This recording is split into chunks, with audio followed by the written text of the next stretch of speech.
Anfas compie gli anni, da tanti anni è presente anche qui a Vittorio Veneto. Raccontiamo quello che è l'operato, quella che è l'attività di Anfas.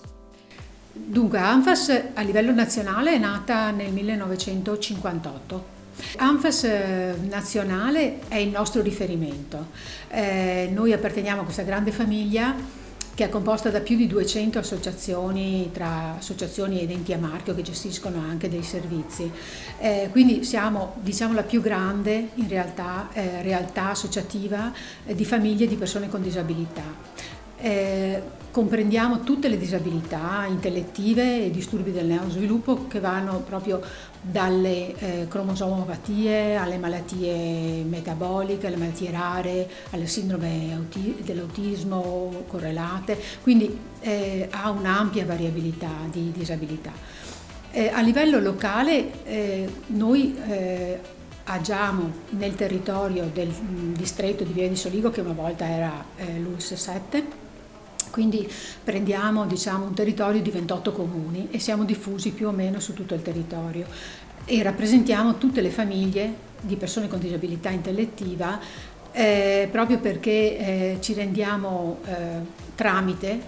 attraverso le istituzioni locali, comunali, di quelle che sono le loro esigenze, i loro diritti, e quindi cerchiamo proprio di far rispettare quelli che sono i diritti di tutte le persone con disabilità. Che tipo di riscontro avete da parte degli ospiti e da parte dei familiari? Ma noi abbiamo circa 100 associati, ma in realtà diamo voce poi anche a chi ovviamente non associato non è. Tutte queste persone, soprattutto le persone con disabilità, da noi attendono iniziative a favore di quello che può essere il tempo libero, perché a loro ovviamente interessa molto la socializzazione, l'inserimento all'interno del territorio, quindi noi puntiamo a soddisfare quelli che sono i loro desideri e quindi creiamo dei momenti di aggregazione, delle attività sportive, delle attività anche ludiche, semplicemente le vacanze che sono un appuntamento importante, soprattutto quelle estive, e anche dei momenti di crescita come può essere quello dell'esperienza nell'appartamento per i fine settimana, un tempo, adesso soltanto per una giornata visto il Covid, per stimolare l'autonomia in vista proprio di un futuro di abitare al di fuori della famiglia. Ecco, veniamo da 2 anni difficili, 2 anni che hanno diciamo compromesso anche parte delle vostre attività. Adesso com'è la situazione?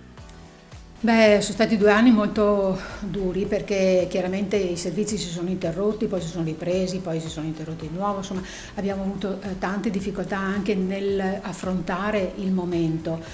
perché la paura è stata per tutti, era stata soprattutto per i familiari, ma è stata anche per i ragazzi con disabilità che sono resi conto di quello che era la realtà cambiata rispetto a prima, quindi hanno avuto dei grossi problemi anche da un punto di vista proprio di affrontare il momento. Adesso noi abbiamo ripreso già l'anno scorso, ma poi ci siamo fermati, poi a seconda dell'onda epidemica abbiamo ripreso delle piccole attività qui in appartamento, però facciamo soltanto la giornata del sabato, la organizziamo per piccoli gruppi che siano tra di loro compatibili perché frequentano magari gli stessi cluster dei centri diurni in modo da non mescolare e non creare possibilità di contagio, e quindi adesso abbiamo ripreso questa prima attività. Abbiamo ripreso anche la programmazione delle vacanze, l'anno scorso le abbiamo fatte al mare e anche in montagna e è stata un'esperienza importante perché ha dato un po' di vita proprio alle persone che sono uscite da quello che era il solito ambito familiare, e adesso stiamo già riprogrammando per quelle dell'estate prossima, e poi vorremmo ricominciare tutte quelle attività che solitamente integriamo anche nei centri diurni, le attività di ballo piuttosto che di biodanza, di musicoterapia, di canto, di disegno, di pittura,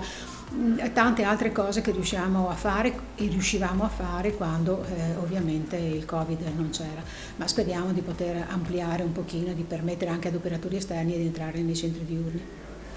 Abbiamo detto un importante compleanno per Anfas, che cosa si augura e che cosa augura ad Anfas per il futuro? Ma intanto che la situazione si rinormalizzi e che noi possiamo pensare veramente a programmare qualcosa di diverso per i prossimi anni, soprattutto in ambito abitativo.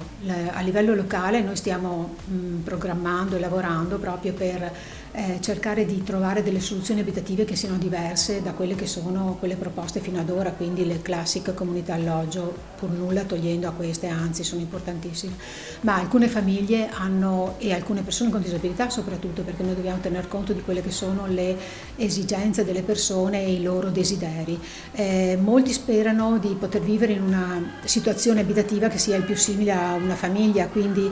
cerchiamo di pensare a un progetto di co-housing che potrebbe essere quello di coinvolgere sia persone con disabilità ma anche non, magari altre fragilità o persone giovani o famiglie giovani che possano integrarsi in un'ottica di un vivere comune e di un sostegno reciproco.